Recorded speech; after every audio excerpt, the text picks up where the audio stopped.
We have with us one of the biggest names in the Indian TV industry today. Here with us for the second series of TV serial chillers is Jennifer Winget. Jennifer, very good evening. Good evening. TV serial chillers. Yeah. Wow. So we were discussing the name. We were discussing the name. So you can tell people what are your first thoughts when, like, do you like the name? Do you not? It's cute. TV serial chiller, yes. And you have your TV serial killer. Three of your biggest shows of late, like, Beyhadh, Bepannaah, and the second season of Beyhadh, they've been super successful, widely appreciated. Like, and I was going through your fan following on Instagram and it's huge. And does that bring a certain pressure? Like, when you're offered such roles, like, people are watching you, you're one of the biggest names in the industry.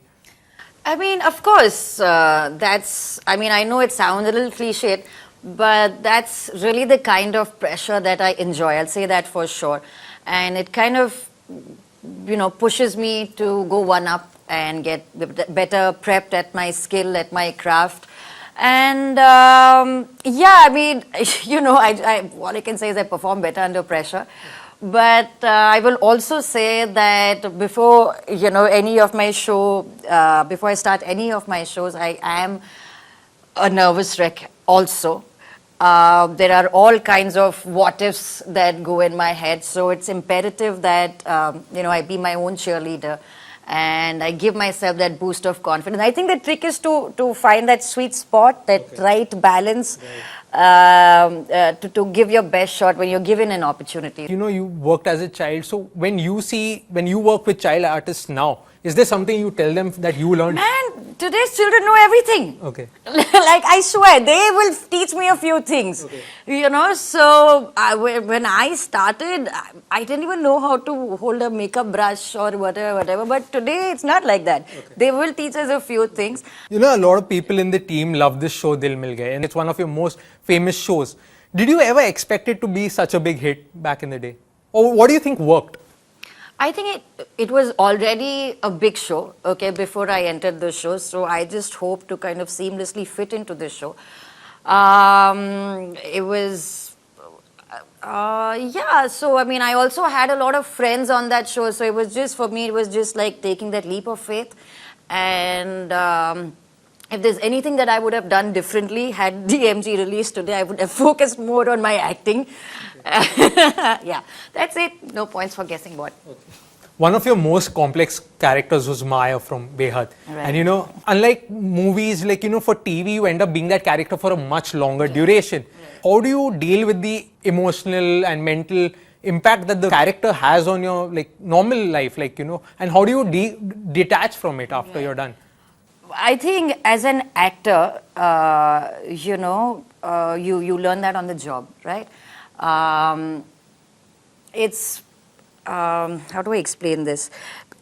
I think it's a blessing and a curse for actors to be able to switch on and switch off. Okay, and it's something, there are days, there are good days, there are bad days, there are days when you wallow in an emotion and it's difficult to kind of get out of it, or sometimes it's difficult to get into it, because, you come in a nice la la la la la mood on this set and suddenly you have to go kill someone, right? So, or maybe you have to cry or somebody's dead or something, whatever, right? So, I think you learn that on the job, yeah. It's just, for me, it is very easy to switch on and switch off, even in real life. Okay.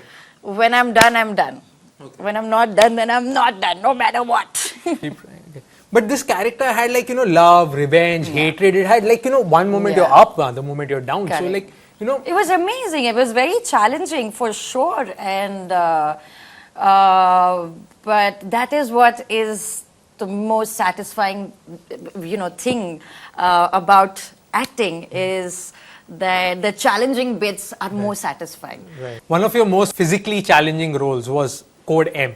We have to talk about that. And, you once again prove, like, no matter what comes to you, you will, if it's a physically challenging role, you will do it. You will do the stunts yourself. You might even, like, you start taking your body more seriously. Like, you have to be fit for that. I mean, any person, regardless of who you are and what profession you're in, it is very important to be healthy, right? Take care of yourself, take care of your body, and take care of your mind also. So that should apply to everyone, regardless. I mean, I enjoyed the whole process of prepping for the show and during the show, because action is something that I had not tried before, and I loved every bit of it. And I really hope that we come back with a season 3 with more action packed in, because I love fighting. Okay. I love it's not just fighting. I love.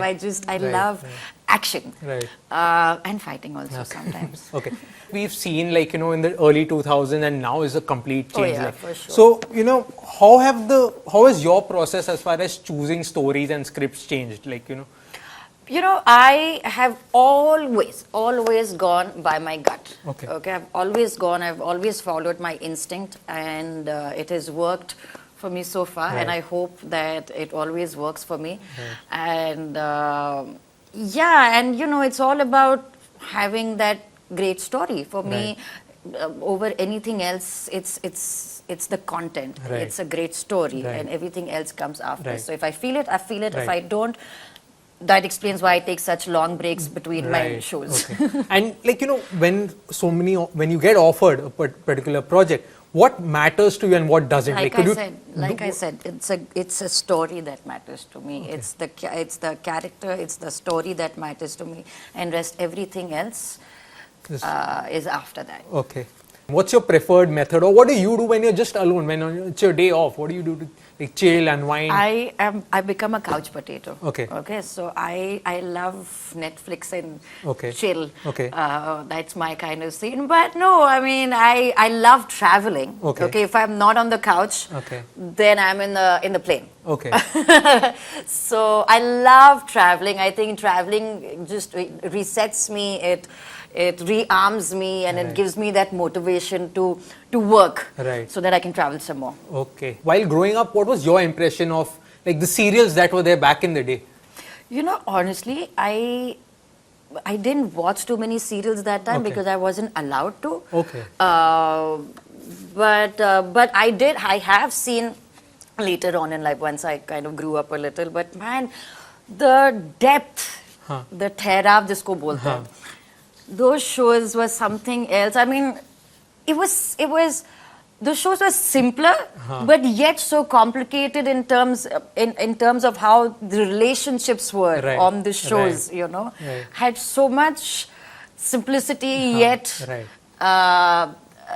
depth in it. So that was a very different phase of TV. Okay. Complete the sentence. If not for a TV actor, Jennifer Winget would be incomplete. Okay. And if you could go back in time, what would you tell your younger self about work, love, or anything else? To have more patience. Okay. Yeah. Not to make hasty decisions. Haste makes waste, as they say.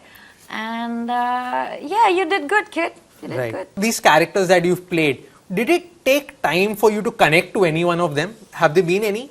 The obvious answer would be Maya, because I'm not that obsessive in real life. So it did take me time, but not in a bad way. It was just to kind of understand that character and to justify her actions. Even though her actions were not always right. Most of the times were not right, but for an actor to justify that was something that was a bit of a challenge, but it was also a very satisfying experience. What are the new things that you're learning every day? New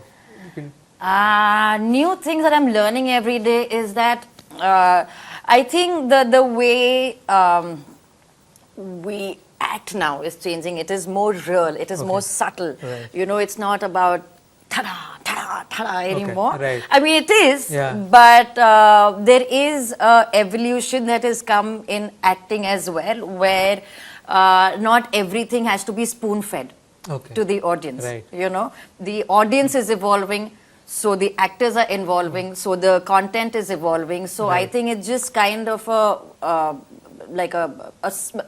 it goes hand in hand, So, and I hope that this evolution never stops, because it will only help us get better, and we'll get to see good content, make new content, and be a part of some very cool stories.